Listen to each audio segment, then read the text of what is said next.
Good morning, students, and I once again welcome you to the class. Students, in our last class, we discussed post colonialism. Today, we will continue with that topic. We will discuss what are the main components of this literary theory. Students, before analyzing the components of this literary theory, let us first try to understand what is colonialism.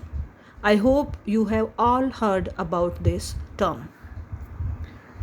Students, colonialism is the process of a country taking full or partial political control of a dependent country, territory, or people. Students, colonialism occurs when people from one country settle in another country for the purpose of exploiting its people and natural resources.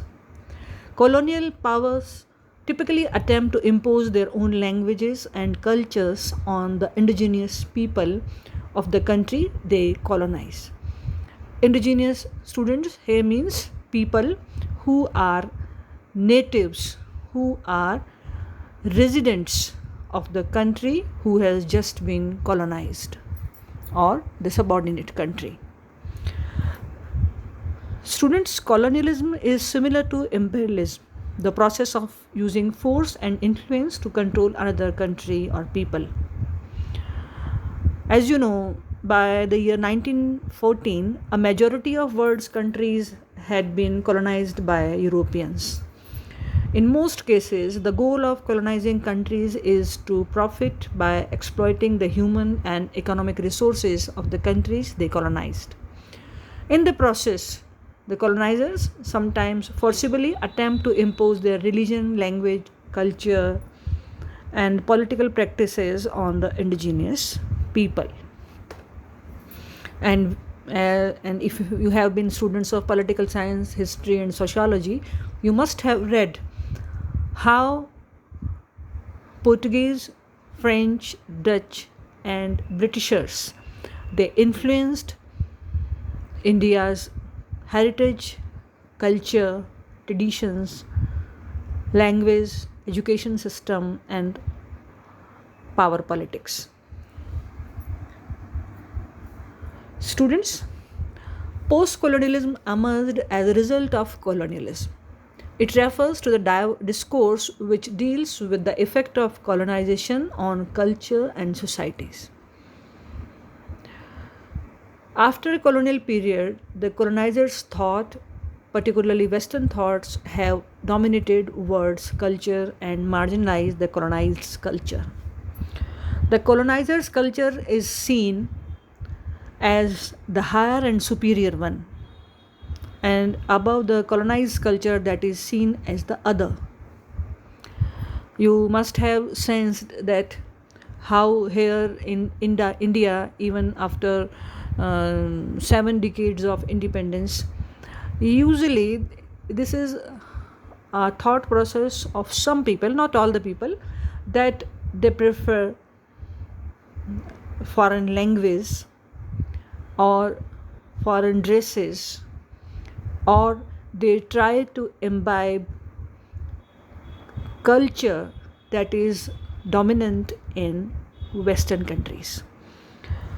So, students, post-colonial criticism emerged distinctly in the in the decade 1990s. Its basic concept had emerged earlier in some works such as Sad's Orientalism.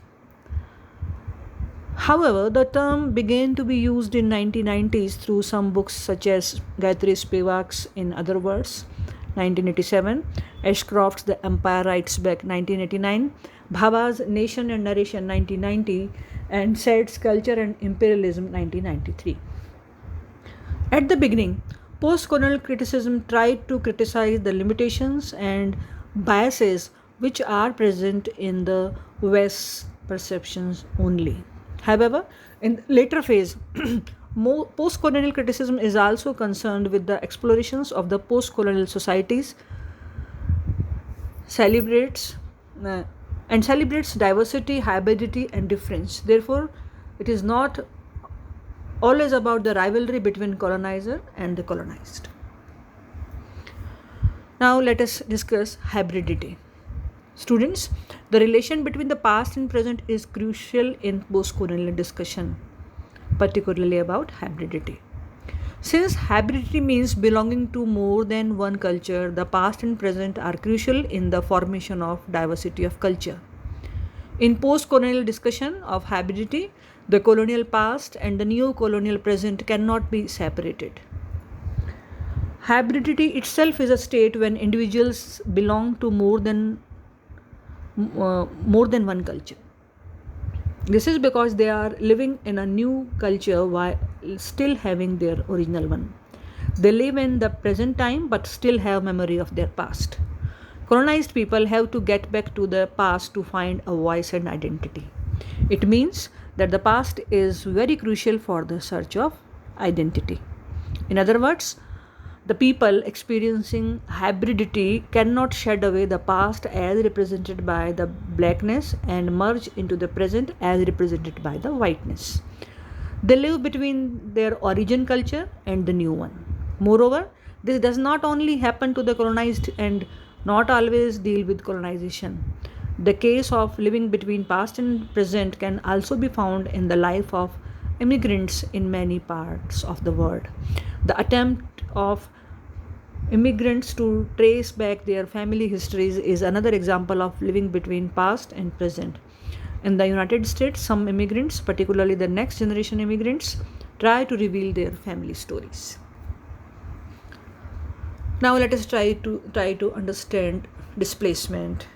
Displacement, you must have heard this term, students. Displacement is another common issue in post-colonial study. In other words, it is a state in which someone is out of place or not belong to a certain place. Here, a person might experience crisis of identity as a result from displacement. The sense of displacement make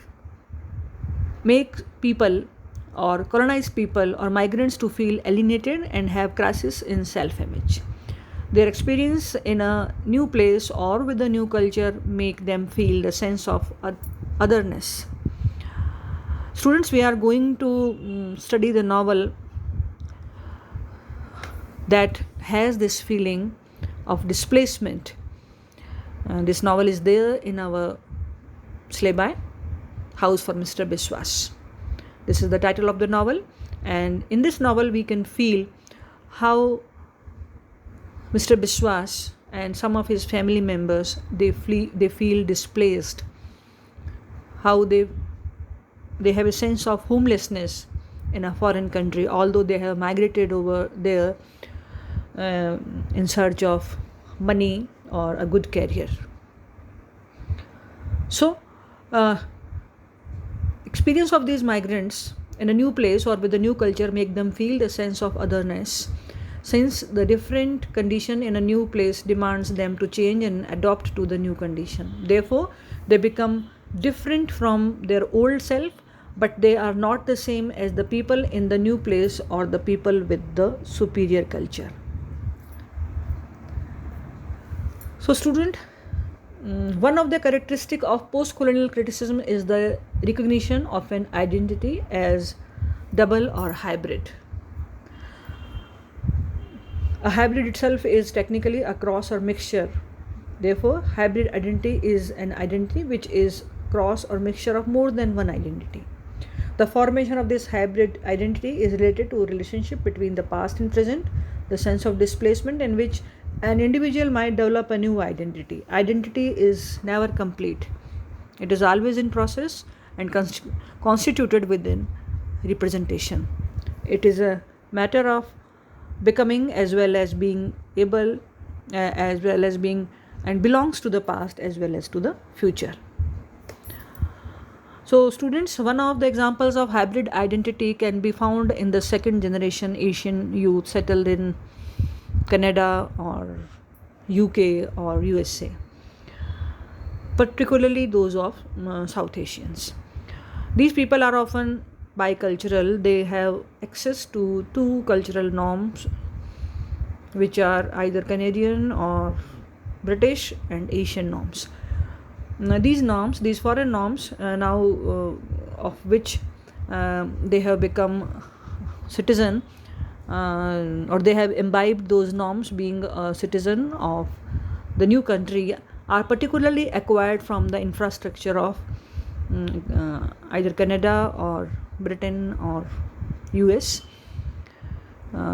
society, neighborhood, and peers, which are mostly in English language or French. On the other hand, the Asian norms are acquired from their parents, extended family, ethnic community, which are mostly in their origin language context.